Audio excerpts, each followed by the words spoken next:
Yine bir hafta sonu geldik köye. Ne kadar güzel kuş sesleri. Doğa canlandı. Ağaçlara bakar mısınız? Çiçekler açmaya başladılar.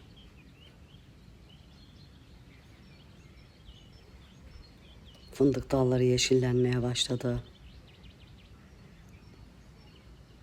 Börtü böcek hepsi açığa çıktı. Kuşların sesi çok güzel. Ama tabii haftaya bir anda 4 dereceye düşecekmiş.